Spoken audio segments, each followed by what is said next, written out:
야, 원하시는 메뉴를 눌러주세요. 햄이야. 밑반찬은 1번, 밥은 잘못 누르셨습니다. 이전 메뉴는 1번. 어르신의 상담 전화는 직접 받아야 한다고 생각합니다. 교보생명.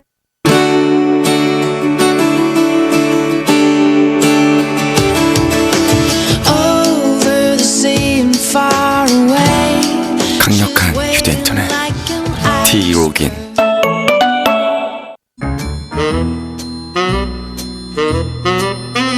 보이지 않는 곳에서 하나금융그룹은 지금 작전 회의 중.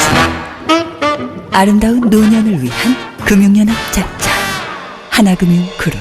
몸매야 브로콜리처럼 가벼워져라. 얼굴아 토마토처럼 탱탱해져라. 젊게 사는 야채 습관 유기농 350 밸런스 하루 야채. 하루야 싱싱해져라. 야쿠르트.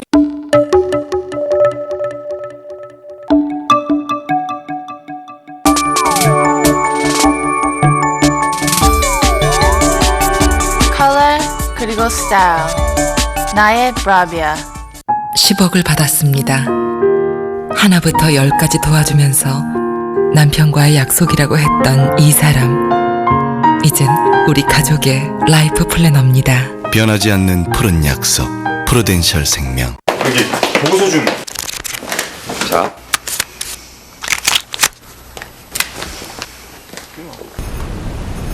슬림. 슬라이드. 스카이.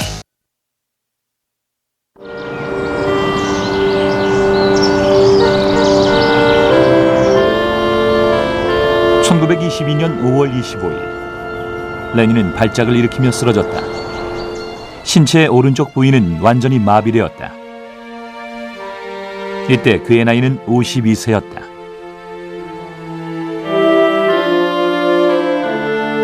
레닌은 자신의 판단에 따라 죽음을 결정하려고 했다. 레닌은 그런 순간이 올 경우 자신에게 독약을 줄 것을 스탈린에게 부탁했다. 그러나 그 약속은 지켜지지 않았다. 1922년 가을, 레닌의 건강은 어느 정도 회복되었다. 이때 레닌은 당내 상황이 조금 변화되었다는 것을 감지했다. 청석이 스탈린이 부상하고 있었다. Он пусть и как-то медленно, может быть, более незаметно, менее ярко, чем другие, шел к власти, но он шел к этой власти, он ее желал, он к ней стремился, он ее хотел. 당은 레닌의 건강 상태를 고려해 그의 업무를 중지시켰다.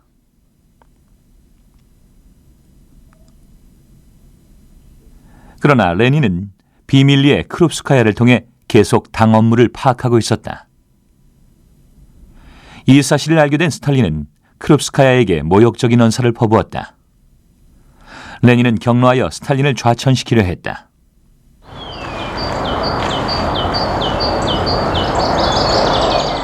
그러나 레닌의 건강은 다시 악화돼 갔다.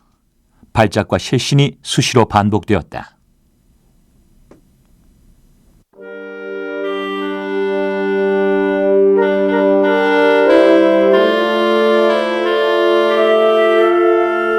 (1924년 1월 21일) 저녁, 레닌은 사망했다.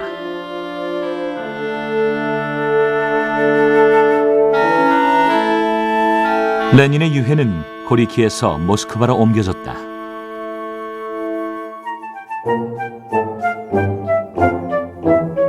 장례식은 6일 후에 거행되었다. 혁명은 아직 미완성인 상태였다. 레닌은 후계자들에게 사회주의 건설이라는 과제를 남겼다.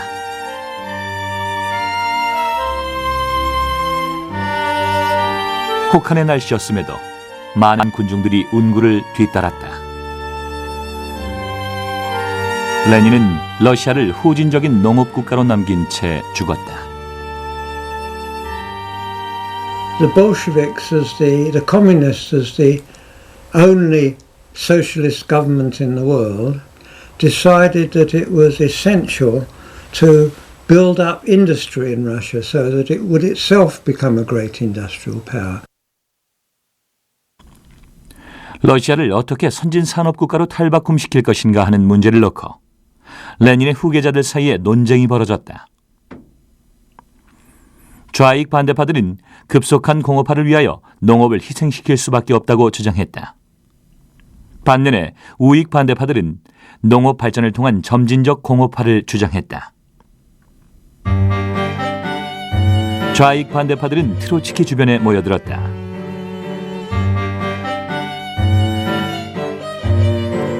현상을 유지하려는 우익 반대파의 대표적인 인물은 부하린이었다.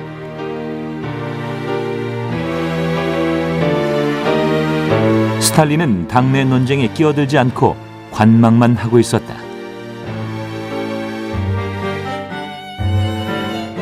트로츠키는 레닌과 함께 혁명을 주도했고 내전을 승리로 이끌었다. 트로츠키는 레닌의 가장 유력한 후계자였다. 그러나 그는 고독하고 권위적이며 사람들이 쉽게 다가갈 수 없는 인물이었다. Trotsky wasn't a very good politician. He didn't understand when to plunge the knife in someone's back. This is something that Stalin knew exactly how to do. Trotsky expected power to be given to him. He didn't understand that if you wanted power, you had to take it. He had the chance to batter down Stalin, and he didn't take it. 스탈린은 트로츠키에 비해 눈에 띄는 인물은 아니었다. 그러나 그는 당원들과 늘 접촉을 유지하였으며 자기 사람으로 만들어 나갔다.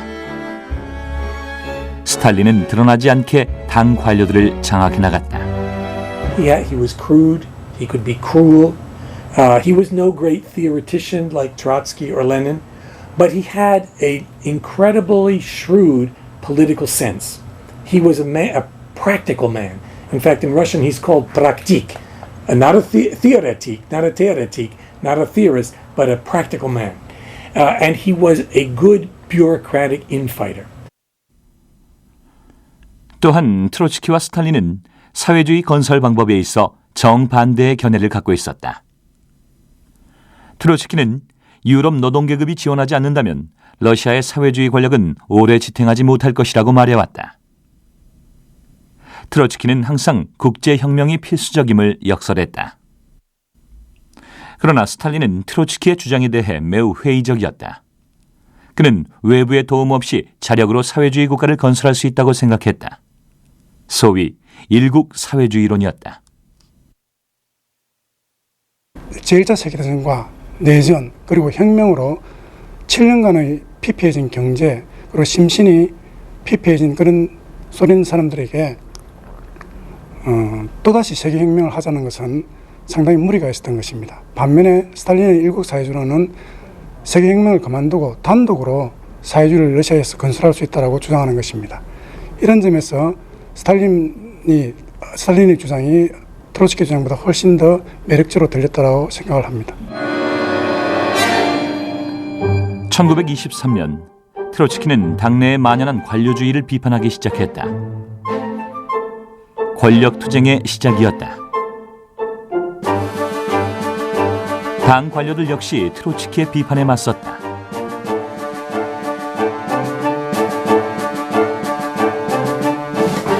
총석이 스탈린은 당 조직을 굳건하게 장악하고 있었다.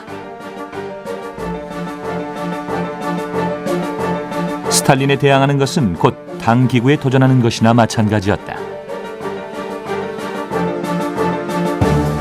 카메네프와 지노비예프도 뒤늦게 트로츠키와 손을 잡고 스탈린에 대항했다. 그러나 스탈린은 당 기구와 대중매체를 적절히 활용해 역공을 취했다. 1927년 결국 반스탈린파들은 모두 당에서 축출되었다. 트로츠키는 체포되어 알마티로 유배됐다. 트로츠키는 자신이 만들어 놓은 혁명의 무대에서 끌어내려졌다.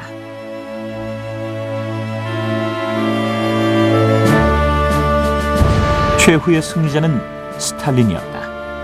He also had a vision of the revolution, a strategy for revolutionary change that made a certain amount of sense in the circumstances of the 1920s.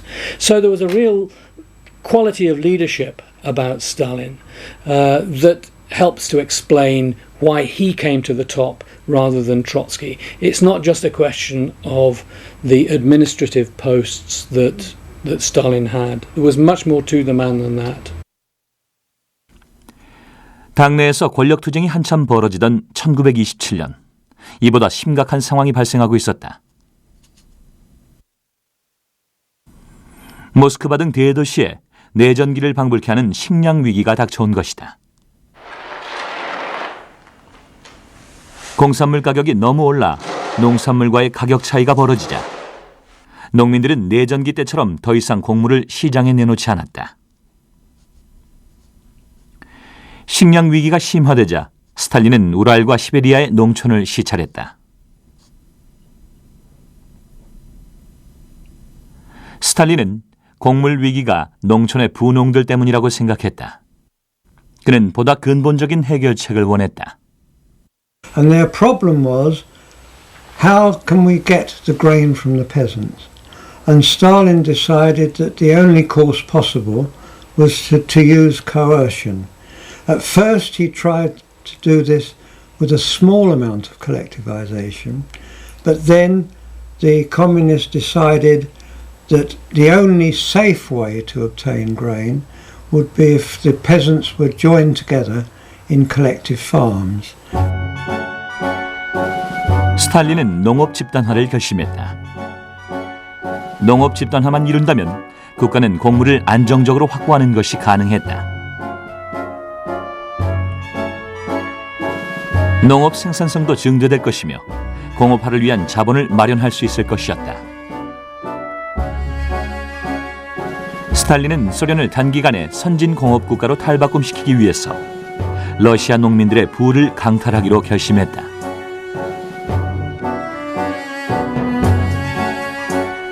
국가 안보에 대한 불안감도 또 다른 원인이었다. 스탈린은 자본주의 국가들과의 군사력 격차를 절감하고 있었다. He sincerely believed that industrialization was a necessity for the Soviet Union in order for the Soviet Union to become a strong, superior country, superior to capitalist countries. This is the basis, ideological basis for Stalin. On the other hand, of course, industrialization had another meaning, another goal, which is the defense of the country. 1929년 스탈린은 50회 생일을 맞았다. 그해 11월 7일 당 기관지 프라브다에는 대전환의 해라는 스탈린의 글이 실렸다.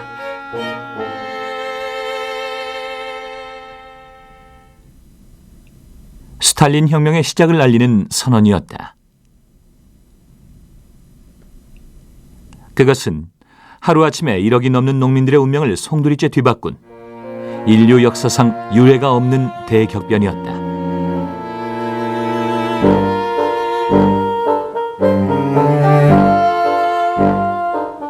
1930년 1월 러시아 전역에 걸쳐 광란적인 농업 집단화가 시작되었다. 국가는 농민들의 재산을 빼앗을 구실을 만들었다. 분홍을 뜻하는 꿀락과의 계급투쟁이라는 캠페인이 시작되었다. 평범한 농민들이 꿀락이나 인민의 적이라는 누명을 뒤집었었다. 당원과 군대, 비밀경찰은 물론 도시에서 온 노동자들까지 합세하여 꿀락으로 낙인 찍힌 농가를 습격하기 시작했다. Батько мав на 8 чоловік сім'ї, якихось 1,5-2 десятини землі. Працював руками і мати, і батько. А записали не в середняки, а навіть у куркулі. 가축을 한두 마리 더 가지고 있다거나 농번기에 일꾼을 고용했다는 이유로 평범한 농민들이 꿀락으로 낙인 찍혔다. 이들은 하루아침에 모든 것을 빼앗겼다. Ну, вони моталися. Забрали, що було там у сундуку, от усе, а тоді почали забирати Постелю все оставили, тоді кровать не було, а такі доски були, стелажі. Оставили одні голі доски. 우크라이나에 사는 안나 크룹스카의 할아버지도 굴락으로 몰려 모든 재산을 빼앗겼다. То за розповіддю моєї мами до них прийшли НКВДісти. І коли вони прийшли, то вони в них забрали все, що вони надбали. Забрали, а в їх було на руках 7 дітей. 단 2달이라는 짧은 시간에 1억이 넘는 러시아 농가의 절반 이상이 토지와 가축을 몰수당하고 집단 농장에 강제로 편입됐다. 1936년까지 러시아 농가의 90% 이상이 집단 농장에 편입됨으로써 강제적인 농업 집단화는 거의 완료되었다.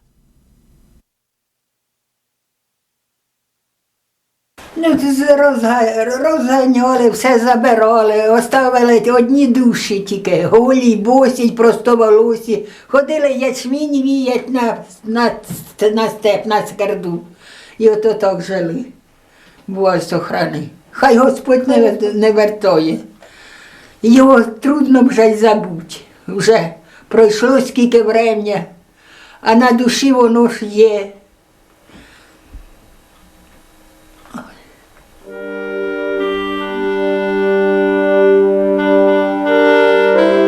농업 집단화는 전통적인 방식으로 소박하게 살아오던 러시아 농민의 삶을 완전히 파괴했다.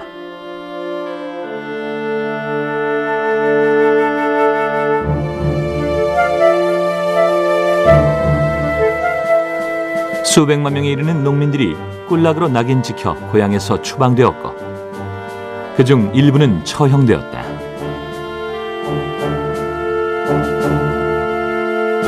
Первая категория – это вот такие кулаки, которых нужно было расстреливать. Их расстреливали. Несколько десятков тысяч было расстреляно. Вторая категория – это те кулаки, которых послали в лагеря, непосредственно в лагеря. Еще была самая большая категория вот таких крестьян. Это были те крестьяне, которых послали в отдаленные районы, в так называемые специальные поселения, специальные поселки. Спецссылка это называлось. 농민들은 농업 집단화에 격렬하게 저항했다.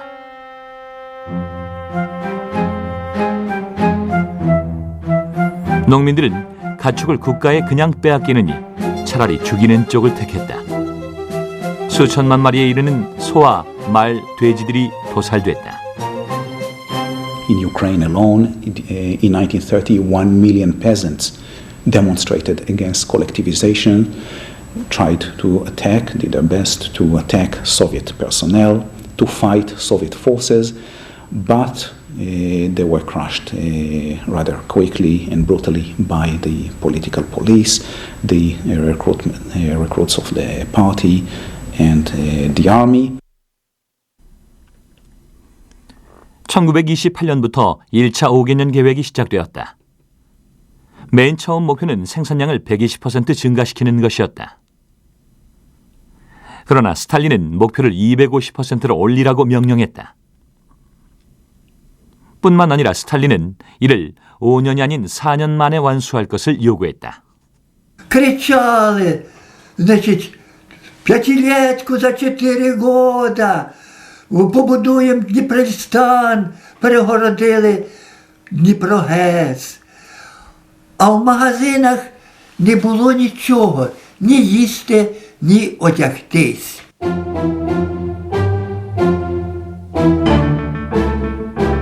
(4년이라는) 짧은 시간 안에 러시아를 공업국가로 탈바꿈시키기 위한 대역사가 시작되었다.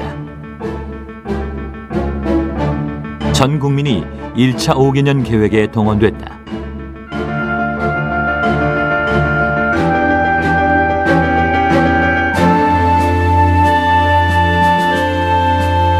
우랄 지역의 허허벌판인 마그니토고르스크에 산업화의 상징물인 거대한 제철 도시의 건설이 시작됐다.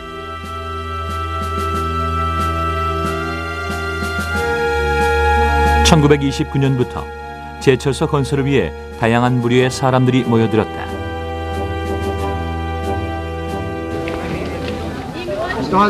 Николай Михайлович. Откуда? Из Оренбурга, колхоз «Новый труд». Направление вербовщика есть? Есть. Сын партии. В комсомоле. Партийный?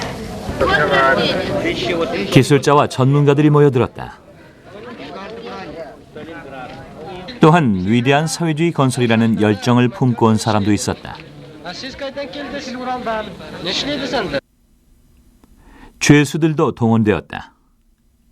건설 인력이 모자라자 농업 집단화로 고향에서 추방된 꿀락들까지 강제로 끌려왔다.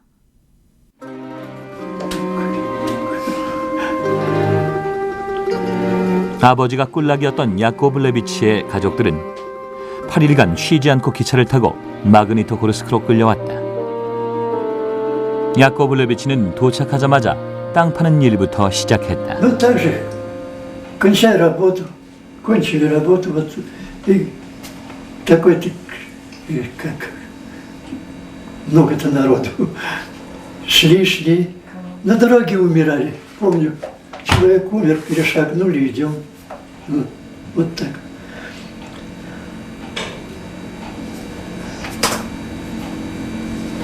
Под конвоем.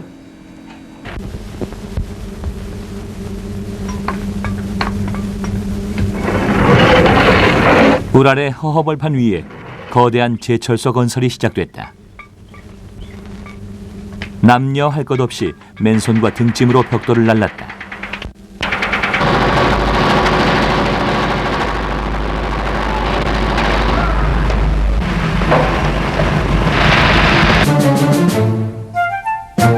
스탈린이 단기간에 공업화를 이룰 것을 요구함에 따라 생산성을 높이기 위한 캠페인이 시작되었다. 소위 사회주의 경쟁이었다. 생산성 향상을 위해 돌격 노동자 운동이 시작됐다.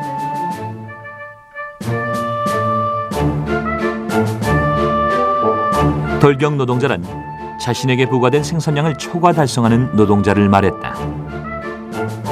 젊은 노동자들 사이에 돌격 노동자 운동이 퍼져나가기 시작했다.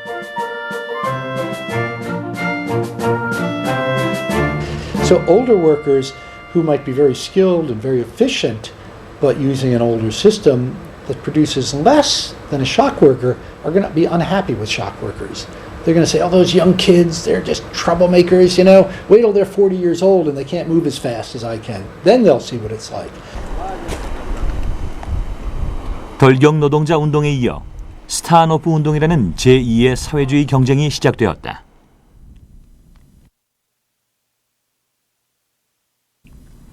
(1935년) 우크라이나의 돈바스에서 스타노프라는 광부가 하루 저녁 만에 일일 평균 작업량의 14배나 되는 석탄을 채굴하는 믿기 힘든 기록을 세웠다. 스타노프는 기록을 계속 갱신해 나갔다. 일일 채굴량은 나중에 324톤까지 올라갔다. И вот Стаханов в ночь на 30 августа 1935 года, работая вот таким новым способом, новыми отбойными молотками, поставил рекорд 102 тонны угля вместо 7 тонн, положенных по норме. Фактически работал в забое не один Стаханов, работало трое. Работал сам Стаханов, вот он в забое, работал Борисенко, крепильщик, вот вверху его фотография, и Щеголев, еще один крепильщик. То есть они крепили, а Стаханов рубил. 당은 스타노프 운동을 대대적으로 선전하였다. 그를 본받자는 운동이 대대적으로 벌어졌다. 트랙터 영웅, 사탕무 영웅 등 유사한 사례들이 무수하게 생겨났다.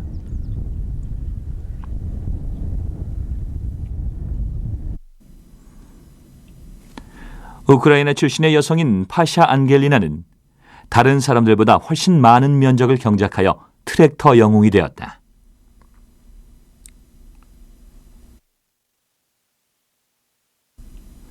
스타노프 운동은 사회주의 경쟁의 상징이었다. 50년대 금속 노동자였던 그레고리 포메톤도 스타노프 운동을 생생하게 기억하고 있다. Поэтому действительно, когда работал Стаханов, и мы брали пример с его, И мы брали обязательства, не только обязательства брала там одна какая-то бригада, все. Он-то один брал со своим бригадом, а в нас было это массовое. Это было на каждом предприятии металлургическом, на каждом предприятии. Вот. И не только в металлургии, а даже и текстильщики, и мебельщики, и все.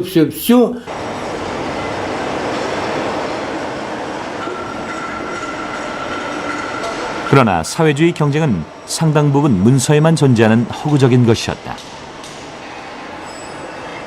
무엇보다도 사회주의 경쟁만으로 생산성을 향상시키는 데는 한계가 있었다. 1931년부터 스탈린은 임금 평등주의를 비난하기 시작했다. 스탈린은 노동자들 사이의 경쟁을 촉진시키기 위해 성과급 제도를 도입했다. 임금의 평등은 사라졌다. 숙련 노동자는 훨씬 많은 임금을 받게 되었다.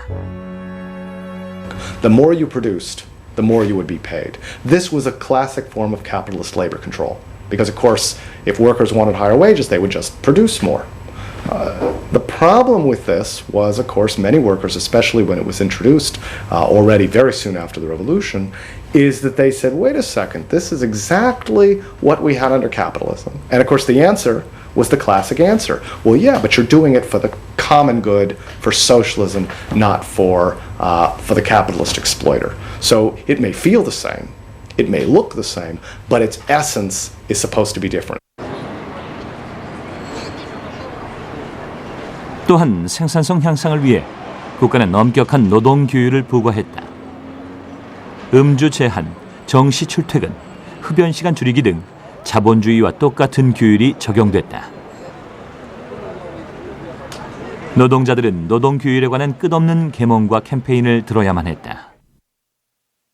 노동 규율은 갈수록 강화되어 나중에는 20분 지각도 범죄 행위로 간주됐다. Through so-called comrades disciplinary courts, which would penalize, humiliate, fine, or impose other kinds of sanctions against workers who had been absent without an excuse, or who had been late to work, or who had shown up drunk, or who otherwise violated labor discipline. 국가는 노동자에게 필사적으로 노동 규율을 부과했다. 노동 규율이 강화되자 노동자들 역시 이를 회피할 수단을 찾아냈다. 그것은 직장을 옮겨 다니는 것이었다. 1932년에는 러시아 노동자들은 한 해 평균 3번씩이나 직장을 옮겨 다녔다. One of the problems they had was labor turnover, labor mobility. This was true throughout the 30s. Workers would work at a plant for a while and they would find the conditions unsatisfactory, or they'd find that they could earn more in another plant, they could get better housing in another place. Because the working class grew so rapidly during the 1930s that there was inadequate housing, inadequate supplies of goods, so on and so forth. So worker turnover became a problem. 국가 역시 노동자의 직장 이전을 막기 위해 국내 통행증 제도를 만들어 노동자들을 통제했다. 노동자를 통제하는 수단이었던 국내 통행증 제도의 잔재는 아직까지 여전히 남아있다. 러시아인들은 어디를 가든 3일마다 거주지를 당국에 신고해야만 한다. 이 제도는 외국인에게도 똑같이 적용되고 있다.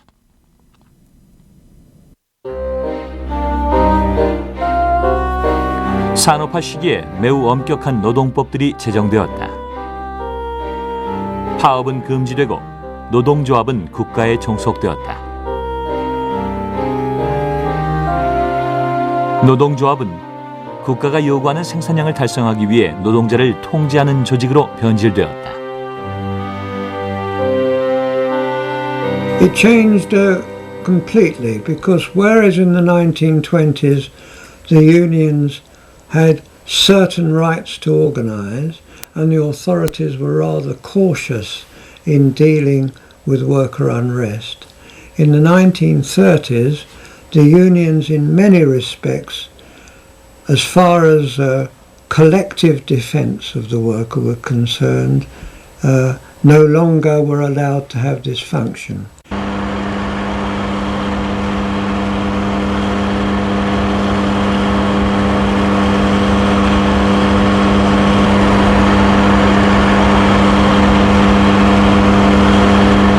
(1932년은) 1차 5개년 계획이 마무리되는 시점이었다.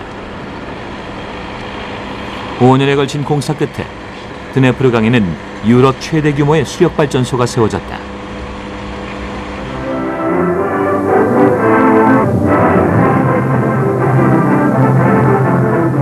드네프르 수력댐은 1차 5개년 계획의 대표적인 상징물이었다. 러시아를 선진적인 공업국가로 완전히 탈바꿈시키겠다는 당 지도부의 야심은 곳곳에서 실현되기 시작했다. 러시아 전역에 걸쳐 1,500개의 산업단지와 대공장이 건설됐다. 드네프르 수력댐에 이어서 하리코프와 볼고그라드에는 대규모 트랙터 공장이 건설되었다. 시베리아의 벌판 위에는 거대한 제철 도시가, 고리키에는 자동차 공장이 건설되었다. 모스크바에는 지하철이 건설되고 있었다. 1932년 스탈린은 1차 5개년 계획의 성공을 선언하였다. 내용은 부풀려져 발표되었지만 러시아는 산업국가로 변화하고 있었다.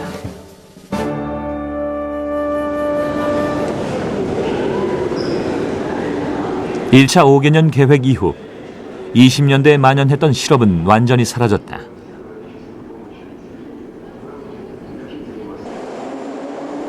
스탈린 혁명은 1917년 혁명을 뛰어넘어 러시아 사회를 근본적으로 변화시켰다.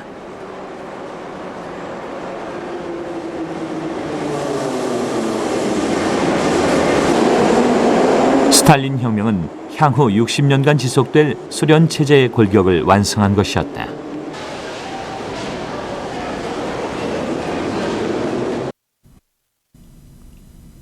러시아에서 1차 5개년 계획이 한참 진행되고 있을 때 세계 경제는 대공황의 늪에 빠져 있었다. 때문에 스탈린 혁명은 세계적인 주목을 받았다.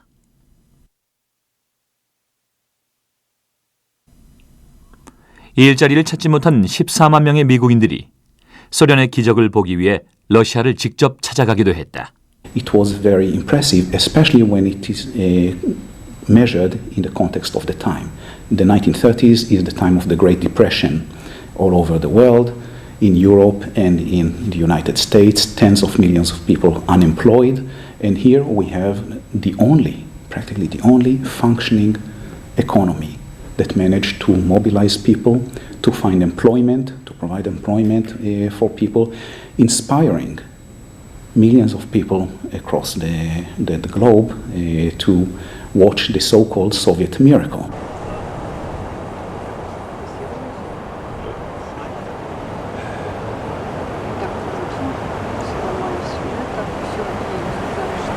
또한 소련은 스탈린 혁명으로 인해 2차 대전에서 독일에 승리할 수 있었다. Это памятник называется «Тыл фронту», является символом города Магнитогорска и поставлен в честь победы над фашистской Германией, над фашизмом. 마그니토고르스크의 거대한 제철소는 전쟁에 쓰일 대부분의 무기를 만들어냈다.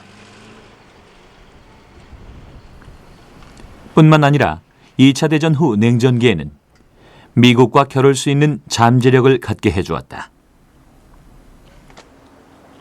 Вот индустриализация в СССР проходила очень быстрыми, мы говорим, форсированными темпами, да? И сегодня мы говорим, что это может быть плохо, что надо было больше о людях думать, что жертвы большие. А с другой стороны, если бы мы так быстро не построили на Востоке вот такие крупные гиганты и заводы, то неизвестно, смогли бы мы войну выиграть или нет.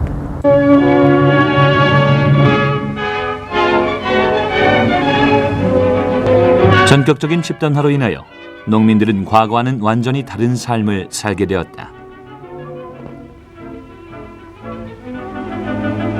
농민들은 공동으로 토지를 경작하여 수확된 곡물은 아주 낮은 가격으로 국가에 인도하였다.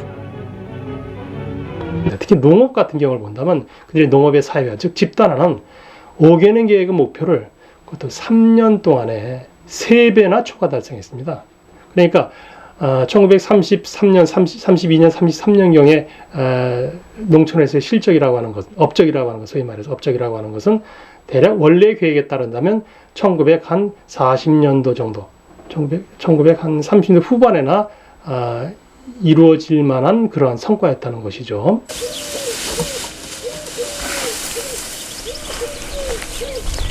농민들은 국가에 넘기고 남은 곡물을 시장에 팔아 나누어 가졌지만 이는 생계에 미치지 못하는 액수였다.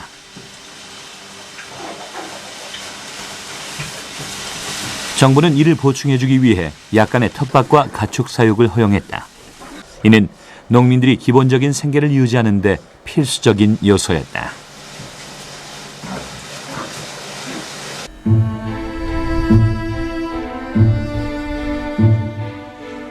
농업 집단화가 한참 진행되던 1932년과 33년, 러시아의 대기근이 덮쳤다. 우크라이나와 쿠반, 카자흐스탄 지역에서 수많은 사람들이 굶어 죽었다. 특히 농업지대인 우크라이나는 가장 큰 피해를 입었다.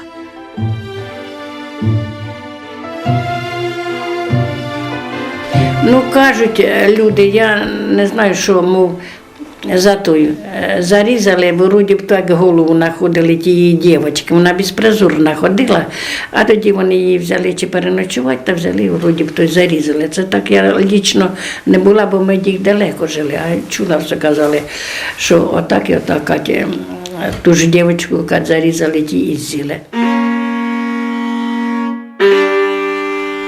우크라이나 곳곳에서 인육을 먹는 끔찍한 일들이 벌어졌다.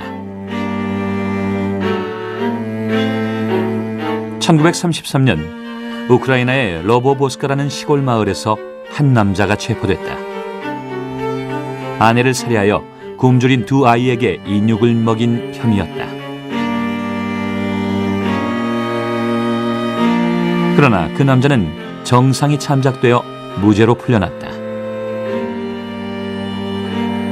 І в 32-му році, в першій половині 32-го року в Україні стався голод.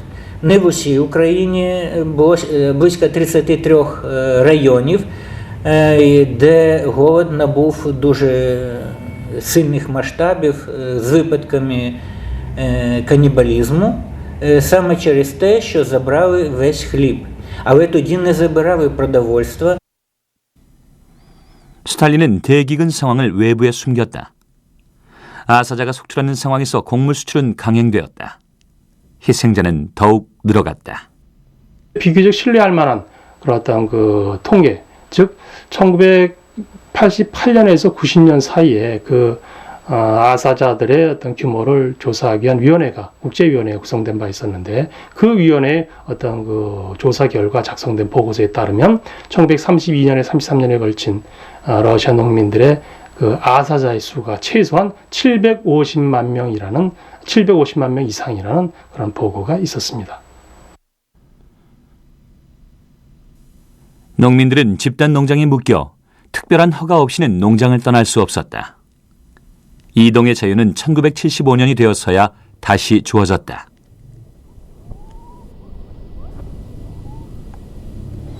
농업 집단화의 광풍과 대기근이 휩쓸면서 러시아의 농민들은 스탈린 혁명의 가장 큰 피해자가 됐다.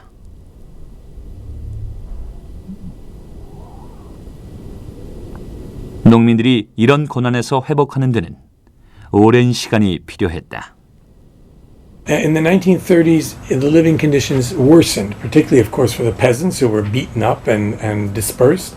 Workers lived very poorly during the industrialization. It's only in the second half of the 1930s that some people begin to do better. Living standards began to improve only in the 1950s and 60s under Khrushchev. 산업화 기간 동안 도시에서 가장 심각한 것은 주택 문제였다. 노동자가 되기 위해 농촌에서 도시로 사람들이 밀려들면서 엄청난 주택난이 발생했다. 노동자들은 공동으로 아파트나 임시막사, 심지어 토굴에서까지 생활을 했다. 마그니토고르스크의 제철소 건설 현장에서는 집이 따로 없었다. 여름에는 천막, 겨울에는 바라크라고 불리는 공동 주거지에서 수많은 노동자 가족들이 함께 생활하였다. 35 тысяч было этих спецпереселенцев. 35 тысяч. В землянках жили.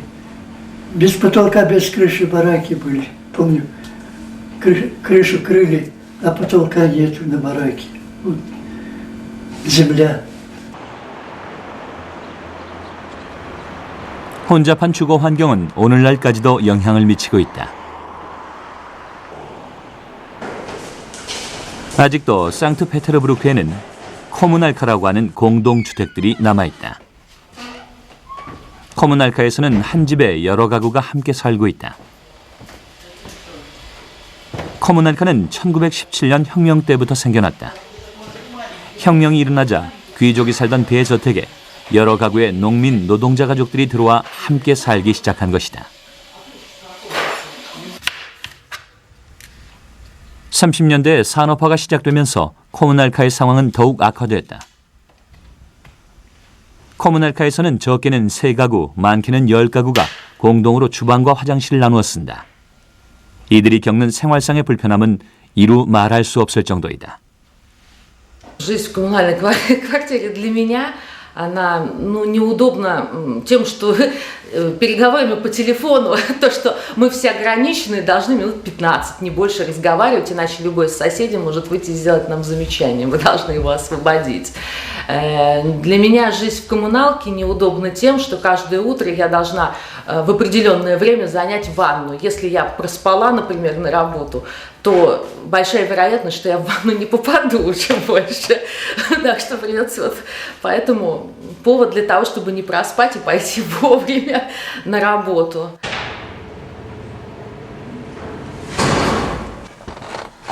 스베틀라나 부부는 최근 코문알카를 단독으로 구입하였다. 화장실이 하나뿐인 이 코문알카에서 과거에 3가구가 함께 살았었다. Площадь туалета половина квадратного метра. 이 운 좋은 젊은 부부는 이제 혁명기와 산업화 시기에 러시아인들이 일반적으로 겪어야 했던 공동 생활의 불편함에서 벗어날 수 있게 됐다.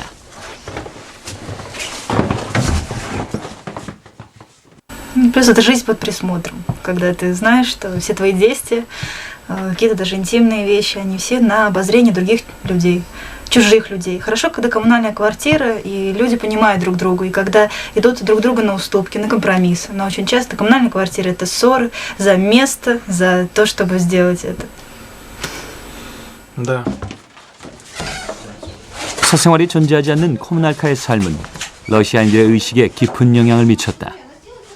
낯선 사람의 방문은 언제나 거주자들의 신경을 곤두서게 한다. Ну не ходите, вас же просят не ходить. Совесть не у вас ходите. есть? Наглая вы женщина, мы вам бойкот объявим. Ой, и я тоже вам.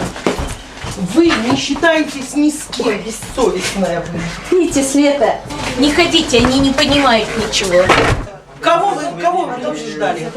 Изабеллу Павловну нас в известность об этом не подставила. Вы не имеете снимать право без нашего разрешения. Во-первых, Heavy industry expanded so much, but consumer industry wasn't developed. Therefore, ordinary people's lives suffered a great deal, whereas the Soviet industry built capacities for creating factories, tanks, weapons, and other things. But for ordinary people, like clothes and everyday, necessities, these were not produced. So in that sense, yes, it was a very skewed industrialization. 복지라고 할 만한 것이 거의 없었던 1930년대 초반의 소련에서 교육은 유일한 혜택이었다.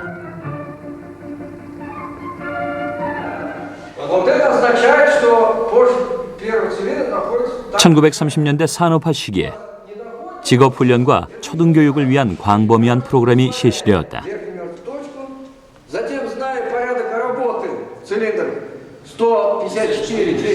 1920년대에는 인구의 절반이 문맹이었지만 30년대 후반에 들어서면서 대부분의 아이들이 교육의 혜택을 받을 수 있었다.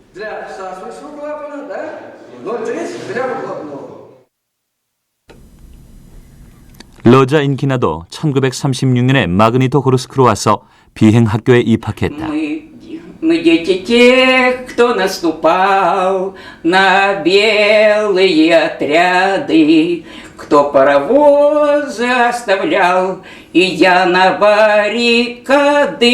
Наш паровоз летит вперед, в коммуне остановка, иного нет у нас пути, в руках у нас винтовка. Вот, я дома я когда никого нет, я могу что-то могу, значит, петь. У меня хорошо муж пел. 시골 소녀였던 인키나는 나중에 자신이 원하던 교사가 되었다. И, значит, было педучилище, то есть Магнитогорск уже был хоть он был барачный, это был уже город, новый город создавался. Здесь все уже создавалось свое, и театр уже был, и все такое. Так что это как культурный центр создавался. Поэтому народ из деревень спешил именно сюда в Магнитку. Потому что от такого образования в деревне я бы не получила, а я его получила здесь.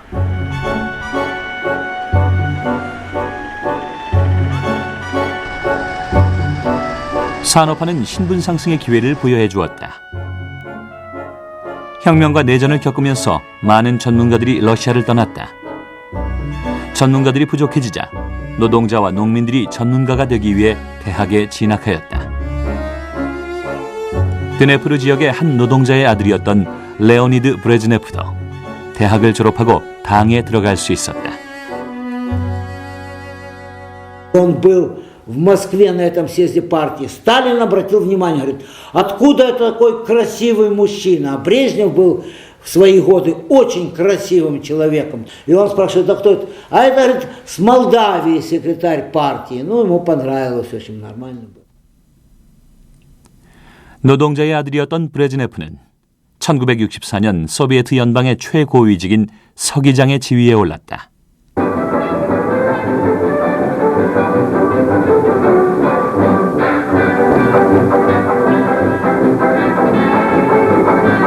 산업화 시기에 스탈린은 러시아인들에게 강압을 행사하였고 특혜를 부여하기도 했으며 또한 사회주의 건설을 위한 열정을 요구하기도 했다.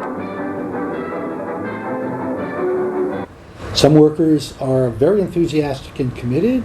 Some are cynical. Some use the system to their own advantage. They're human beings, just like everybody else, and they're caught up in this fantastic transformation, which is, in many cases, really hard. 그러나 1930년대를 거치면서 위대한 사회주의 건설이라는 이상과 열정은 거의 사라졌다. What really mattered is how to have a higher standard of living, which in a certain sense was what the revolution was all about, except that in the midst of 1905 and 1917, this idealism about worker control, about worker democracy, was also attached to that. Now, worker democracy, worker control, what really mattered was material prosperity, a decent standard of living. And that's, in a certain sense, what the revolution had reached by the 1930s.